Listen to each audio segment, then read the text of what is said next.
Selamat petani vanili Indonesia, nama saya Daniel dan di video hari ini saya akan berbicara tentang penyakit busuk batang. Setiap kali saya ketemu petani vanili, pertanyaan pertama adalah bagaimana cara untuk mengatasi penyakit busuk batang. Dengan video ini saya akan mencoba memberikan pemahaman tentang pengasalan busuk batang, pengendalian, dan lebih penting lagi, cara mencegah busuk batang. Sebenarnya, kebanyakan penyakit tidak datang tiba-tiba untuk menyerang tanaman vanili. Sebagian besar jamur dan virus setiap saat ada di dalam tanah atau di vegetasi di sekitar kebun. Dalam kondisi sehat, tanaman vanili tahan terhadap jamur dan teknik budidaya yang salah akan melemahkan daya tahan tanaman, terutama terhadap infeksi jamur. Gejala yang sering dialami adalah akar kecoklatan dan akar kering dan mati, batang yang bercat coklat atau hitam pada batang dan pucuk itu namanya nekrosis, daun coklat dan buah berbintik, dan buah rontok sebelum matang. Kemungkinan penyebab adalah penanaman di daerah yang tergenang air. Menanam langsung ke dalam tanah. Ingat, dalam video pertama yang saya buat tentang cara penanaman bibit vanili yang terbaik, saya sudah menekankan bahwa bibit vanili tidak boleh langsung ditanam di dalam tanah. Tanaman ini langsung ditanam dalam tanah. Penting, potongan stek yang langsung ditanam ke dalam tanah akan mati dan mengundang serangan jamur. Kemungkinan penyebab lain adalah naungan yang berlebihan, naungan yang tidak memadai atau pemangkasan ekstrim, sehingga batang dan akar terbakar oleh sinar matahari.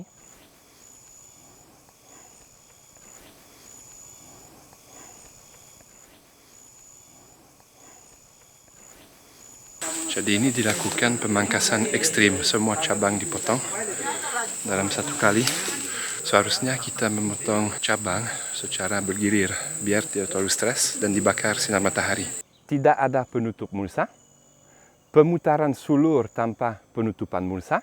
Di tanaman ini tidak ada mulsa dan sulur tidak diputar.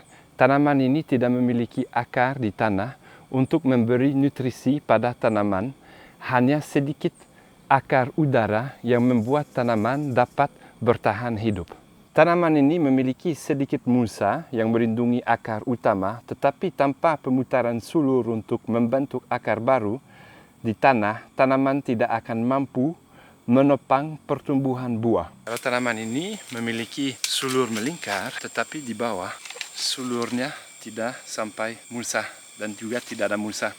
Jadi ini pohon ini tidak diberikan kesempatan untuk membangun akar, sulur dan akar yang patah atau rusak. Penyerbukan bunga terlalu banyak. Tanpa memiliki minimal 10 sulur melingkar, sistem akar tanaman tidak akan mampu mendukung buah. Akhirnya, tanaman vanili akan layu dan akarnya akan mati. Pohon ini sudah diinduksi bunga, buah, sebelum memiliki 10 sulur melingkar. Jadi dia sudah mulai layu dan akan mati. Jadi ini pohon seperti ini akan produksi 1 tahun saja. Kalau tanaman vanili sudah memiliki 10 sulur melingkar, tanaman vanili bisa mendukung maksimal 100 sampai 120 buah. Ini satu contoh tangkai yang kebanyakan dikawinkan. Kalau pohon vanili sudah memiliki 10 sulur melingkar dengan banyak mulsa di bawah, tanaman vanili hanya bisa mendukung 100 sampai 120 buah. Jadi kalau kita mempersiapkan 4 atau 5 sulur untuk berbunga, nanti masing-masing sulur dengan 3 tangkai. Jadi totalnya di tanaman vanili sekitar 12 sampai 15 tangkai. Jadi maksimal 8 sampai 10 buah per tangkai. Kalau kita lihat di sini, tidak tahu ada berapa tapi mendekati 20-an. Jadi ini jauh terlalu banyak dan memaksa tanaman vanili. Apalagi kalau belum memiliki 10 sulur melingkar, pohon ini pasti akan mati.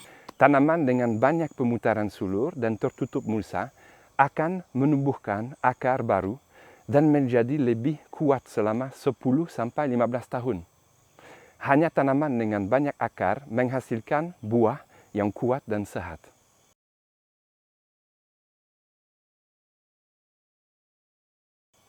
Bagaimana cara pengendalian jamur?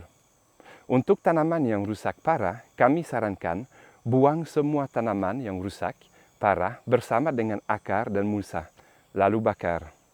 Kalau tidak dibuang dan dibakar, penyakit jamur akan menyebar dengan cepat kepada pohon vanili yang lain.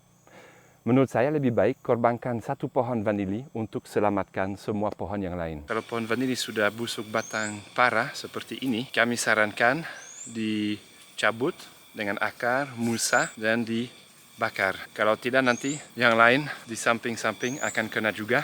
Untuk tanaman yang rusak ringan, kami sarankan tambahkan mulsa baru di atas sulur melingkar, sesuaikan naungan, dan pertahankan penutup rumput hidup di antara baris yang sangat rendah. Kalau di kebun sini rumputnya terlalu tinggi.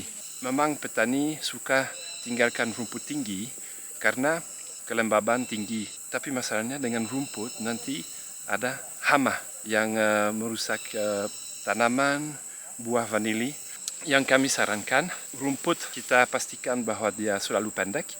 Lalu kita taruh banyak mulsa di keliling pohon.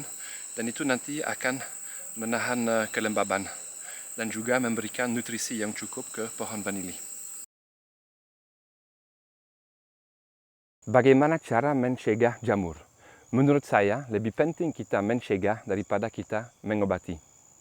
Perkebunan vanili di area yang drainase yang baik, dengan banyak mulsa yang baik, pertumbuhan rumput yang terkendali, dan naungan yang tetap, seharusnya memiliki sedikit atau tidak ada masalah dengan jamur. Jadi, untuk menghindari jamur, kami sarankan, jagalah agar akar vanili selalu tertutup mulsa yang baik, tambahkan mulsa baru setiap kali melingkarkan sulur vanili, pangkas pohon peneduh secara teratur untuk mengontrol kelembaban dan sinar matahari. Hindari pemangkasan pohon peneduh secara ekstrim dengan tiba-tiba. Jangan memotong atau merusak akar vanili saat menyangi rumput penutup di antara baris tanaman. Hindari menanam tanaman vanili terlalu berdekatan. Sebenarnya, kita bisa menyatakan bahwa cara menghindari penyakit jamur di tanaman vanili sederhana. Kembali saja ke cara budidaya vanili yang terbaik. Dengan mengikuti manajemen kebun yang baik, saya yakin bahwa Anda akan mengurangi keberadaan penyakit, meningkatkan hasil vanili, dan memiliki pohon vanili yang akan berproduksi selama bertahun-tahun. Kalau video ini bermanfaat Anda, jangan lupa subscribe, like, dan komen. Sampai ketemu di video berikut. Terima kasih.